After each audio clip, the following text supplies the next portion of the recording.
नमस्कार, मैं प्रवेश बामल और आप देख रहे हैं स्टोरीज ऑन स्पॉटलाइट। आज हम बात कर रहे हैं उत्तर प्रदेश की सियासत के उस चेहरे की जिसने रामपुर को अपनी कर्मभूमि बनाया और दशकों तक रोहिलखंड रीजन की राजनीति पर एक छत्र राज किया। हम बात कर रहे हैं मोहम्मद आजम खान की, एक वकील, अलीगढ़ मुस्लिम यूनिवर्सिटी के छात्र नेता और समाजवादी पार्टी के संस्थापक सदस्य। लेकिन कैबिनेट मिनिस्टर का रुतबा रखने वाले जिस नेता ने रामपुर के नवाबों के राजनीतिक वर्चस्व को चुनौती दी थी, आज वही नेता कानूनी मुकदमों के भंवर में फंसा है। 77 वर्ष की आयु में आजम खान आज लगभग 110 मुकदमों का सामना कर रहे हैं, जिनमें से लगभग 80 अभी भी ट्रायल में है। तो क्या यह कानून का राज है जिसने एक भ्रष्ट नेता को कटघरे में खड़ा किया, या ऑपोजिशन के एक सीनियर लीडर को मिटाने की राजनीतिक रणनीति? आजम खान का राजनीतिक उदय किसी फिल्मी कहानी से कम नहीं है। रामपुर में 14 अगस्त 1948 को जन्मे आजम खान ने 1974 में अलीगढ़ मुस्लिम यूनिवर्सिटी से बैचलर ऑफ लॉज की डिग्री ली। राजनीति में आने से पहले उन्होंने रिक्शा पुलर्स, बीड़ी और टेक्सटाइल वर्कर्स के संघों का गठन किया। उनका लक्ष्य था रामपुर के नवाब परिवार के फ्यूडलिज्म के खिलाफ लड़ना। 1980 में उन्होंने पहली बार एमएलए का चुनाव जीता। यह जीत रामपुर में नवाब परिवार के राजनीतिक प्रभुत्व के अंत की शुरुआत थी। 1992 में जब मुलायम सिंह यादव ने समाजवादी पार्टी की स्थापना की तो आजम खान उसके संस्थापकों में से एक थे।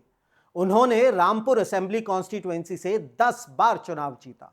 उत्तर प्रदेश सरकार में वो कई बार मिनिस्टर और कैबिनेट मिनिस्टर के पद पर रहे और उनके पास अर्बन डेवलपमेंट, मुस्लिम वक्फ और माइनॉरिटी वेलफेयर एंड हज जैसे महत्वपूर्ण विभाग रहे।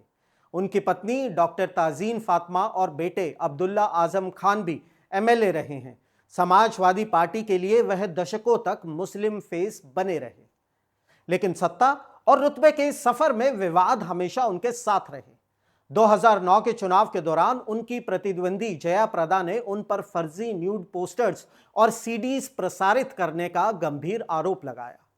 2019 के लोकसभा चुनावों के दौरान इलेक्शन कमीशन ऑफ इंडिया ने उन्हें आपत्तिजनक टिप्पणियों के लिए 2 बार प्रचार करने से प्रतिबंधित किया। हालांकि आजम खान का सबसे बड़ा सपना और उनकी सबसे बड़ी मुश्किल का केंद्र है मौलाना मोहम्मद अली जौहर यूनिवर्सिटी। इस शैक्षणिक संस्थान को सर सैयद अहमद खान के शैक्षिक मिशन को आगे बढ़ाने का प्रयास बताया गया। हालांकि 2017 में सत्ता परिवर्तन के बाद यूनिवर्सिटी से जुड़ी जमीन हड़पने और आपराधिक धमकी के करीब 80 मामले खान के खिलाफ दर्ज किए गए। समाजवादी पार्टी के नेता इन मुकदमों को राजनीति से प्रेरित बताते हैं, लेकिन रामपुर के बीजेपी एमएलए आकाश सक्सेना ने खान के खिलाफ कई मामले दर्ज किए और कहा कि उनकी लड़ाई अन्याय के खिलाफ जारी रहेगी। इन मामलों में ईडी और इनकम टैक्स विभाग ने भी जांच शुरू की। अधिकारियों के अनुसार जौहर ट्रस्ट में कथित मनी लॉन्ड्रिंग की जांच चल रही है। जांच में सामने आया कि 2012 से 2017 के बीच जब खान मंत्री थे, पीडब्ल्यूडी, जल निगम और सीएनडीएस जैसे विभागों से 106.56 करोड़ की सरकारी राशि कथित तौर पर यूनिवर्सिटी परिसर में कार्यों के लिए इस्तेमाल की गई, और यह सब विदाउट एनी गवर्नमेंट ऑर्डर्स के किया गया। अक्टूबर 2024 में सुप्रीम कोर्ट ऑफ इंडिया ने भी जौहर ट्रस्ट को रामपुर में सरकारी जमीन लीज पर दिए जाने के मामले में टिप्पणी की। सुप्रीम कोर्ट ने इसे मिस यूज ऑफ ऑफिस यानी पद का दुरुपयोग बताया। पिछले कुछ वर्षों में आजम खान और उनके परिवार पर सजाओं का सिलसिला लगातार जारी रहा, जिससे रामपुर में समाजवादी पार्टी का गढ़ ढह गया। अक्टूबर 2022, 2019 के एक हेट स्पीच मामले में 3 साल की सजा हुई। इस सजा के कारण उन्हें एमएलए पद से डिस्क्वालीफाई कर दिया गया। फरवरी 2023, 2008 के एक विरोध प्रदर्शन के मामले में उन्हें और उनके बेटे अब्दुल्ला आजम को 2 साल की कैद सुनाई गई। अक्टूबर 2023 एमपी एमएलए कोर्ट ने खान, उनकी पत्नी ताजीन फातिमा और बेटे अब्दुल्ला को फर्जी जन्म प्रमाण पत्र मामले में 7 साल की सजा सुनाई। प्रोसिक्यूशन के मुताबिक अब्दुल्ला को चुनाव लड़ने के लिए योग्य बनाने हेतु 2 अलग अलग जन्म प्रमाण पत्र बनवाए गए थे। सितंबर 2025, 2 साल जेल में बिताने के बाद खान को एक मामले में बेल मिली और वो रिहा हुए। नवंबर 2025, ये बेल क्षणिक थी। 17 नवंबर 2025 को रामपुर एमपी एमएलए कोर्ट ने आजम खान और अब्दुल्ला आजम को डुअल पैन कार्ड मामले में 7 साल की जेल की सजा सुनाई। आरोप था कि अब्दुल्ला ने 2 अलग अलग जन्म तिथियों का उपयोग करके 2 पैन कार्ड्स प्राप्त किए थे ताकि वह 2017 का चुनाव लड़ने के लिए उम्र की कसौटी पूरी कर सके।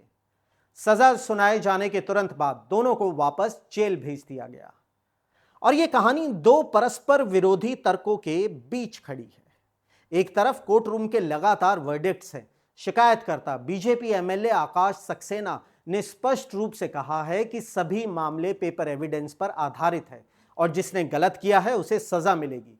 सुप्रीम कोर्ट ने भी जौहर ट्रस्ट को जमीन लीज पर दिए जाने को मिस यूज ऑफ ऑफिस बताया है।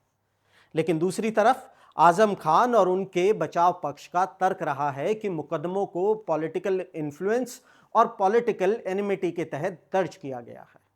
समाजवादी पार्टी प्रमुख अखिलेश यादव ने दावा किया है कि ये मुकदमे पॉलिटिकली मोटिवेटेड हैं और सत्ता में आने पर सभी फॉल्स केसेस वापस लेने का वादा किया है। आजम खान खुद इन मुकदमों की टाइमिंग पर सवाल उठाते हैं। जहां जमीन विवादों में 13 साल बाद एफआईआर दर्ज हुई, खान ने यह भी दावा किया कि इतने मुकदमों के बावजूद उन पर कमीशन खोरी या रिश्वत का कोई दाग नहीं है। वह अपनी और अपने परिवार की कानूनी गिरफ्तारी को राजनीतिक प्रतिशोध का परिणाम मानते हैं। आजम खान की कहानी उत्तर प्रदेश की राजनीति में बदलते समीकरणों का एक महत्वपूर्ण अध्याय है। एक नेता जो 10 बार एमएलए रहा, जिसकी अहमियत यूपी के चुनावों के नतीजे बदल सकती है, वह आज कानून की प्रक्रिया और राजनीतिक संघर्ष के बीच फंसा है।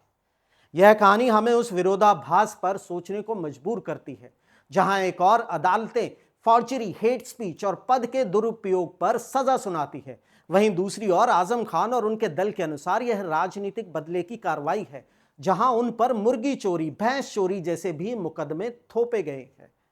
तो क्या यह दशकों तक सत्ता पर राज करने वाले एक नेता का कानूनी रूप से अवश्यंभावी पतन है, जिसके गलत फैसलों का नतीजा अब सामने आ रहा है, या फिर ऑपोजिशन के एक सीनियर लीडर को उसकी राजनीतिक हैसियत से मिटाने के लिए रचे गए षड्यंत्र का एक दुखद उदाहरण है? आपकी नजर में आजम खान की यह यात्रा रूल ऑफ लॉ की जीत है या पॉलिटिकल वेंडेटा की मिसाल है? इन्हीं विचारों के साथ मैं परवेश बामल आपसे विदा लेता हूं। अपनी राय और विश्लेषण कमेंट बॉक्स में जरूर साझा करें। जल्द मिलेंगे स्टोरीज ऑन स्पॉटलाइट के अगले एपिसोड में। जय हिंद। चुनावी वादों का वड़ा पाव, अर्थव्यवस्था का भरता, गर्मा गर्म मुद्दों का चटपटा विश्लेषण, व्यंग का तड़का with a bit of serious discussion. हर हफ्ते special episodes, stories on spotlight with Parvesh Pamil, only on rapid leaks YouTube channel.